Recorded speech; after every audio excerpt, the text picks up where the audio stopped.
வேதத்துல இந்த ஆண்டவர் ஒரு வார்த்தை கொண்டு பேச விரும்புகிறார்.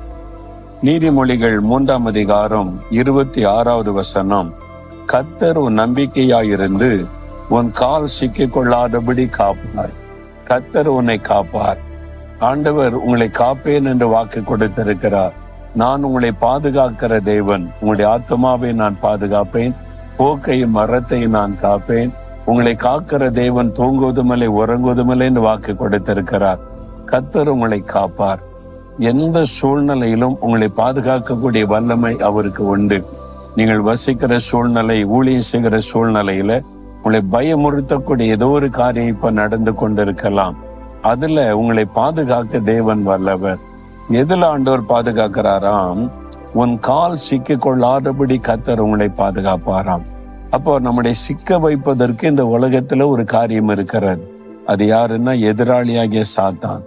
எதுலயாவது நம்ம சிக்க வைக்கணும், கண்ணில அகப்படுத்தணும், பாவத்துல சிக்க வச்சிடணும், ஒரு கடன் பிரச்சனைக்குள்ள சிக்க வச்சிடணும், இந்த பிரச்சனைக்குள்ள சிக்க வச்சிடணும்னு சொல்லி சாத்தான் பல விதங்களிலே கண்ணிகளை வைக்கிறான். பாருங்களேன், உங்க செல்போன்ல திடீர்னு போன் வரும்.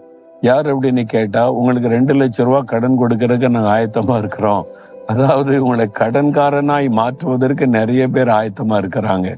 உங்களை சிக்க வைப்பதற்கு சாத்தான் பலரை பயன்படுத்துவான். நீங்க தேவையில் இருக்கும் போதுதான் இப்படி எல்லாம் போன் வரும். உடனே நினைப்பீங்க கர்த்தர் தான் வழியை திறந்துட்டாருன்னு. ஆண்டவர்கிட்ட நீங்க கேட்டீங்கன்னா, வேண்டாம் மகனே, வேண்டாம் மகளே, உனக்கு வேறொரு வழி வச்சிருக்கிறேன்னு சொல்லுவார். ஏன்னா நம்மளுடைய கடன் பிரச்சனையில சிக்க வைத்து நம்மை அவமானப்படுத்தி வேதனைப்படுத்த சாத்தான் திட்டம் வைத்திருக்கிறான். அதுல சிக்க கொள்ளக்கூடாது. நம் கால் சிக்க கொள்ளாதபடி கர்த்தர் நம்மை காப்பார். உங்க நம்பிக்கை யார் அப்படின்னு கேட்டா கர்த்தர் தான் அப்படின்னு நீங்க சொல்லணும். சிலர் பிள்ளைகள் மேல நம்பிக்கை வச்சிருக்கிறாங்க. பிள்ளைகள் படிச்சு முடிச்சு திருமணமாகி போனோடனே பிள்ளையை நம்பி இருந்தாங்க, மறந்துட்டுங்க அப்படின்னு சொல்லுவாங்க. அதுதான் உலக வழக்கம். அவங்க திருமணமான அவங்க தனி குடும்பம் ஆகிருவாங்க. அவங்களுக்கும் ஒரு குடும்பம் வந்து விடும்.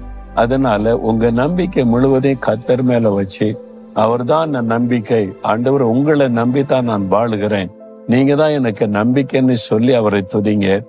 எந்த சூழ்நிலையிலும் உங்களை பாதுகாப்பது மாத்திரம் இல்ல, பராமரிப்பார், ஆசீர்வதிப்பார், நடத்துவார். அது மாதிரி நீங்க சொல்ல பழகி கொள்ளணும்.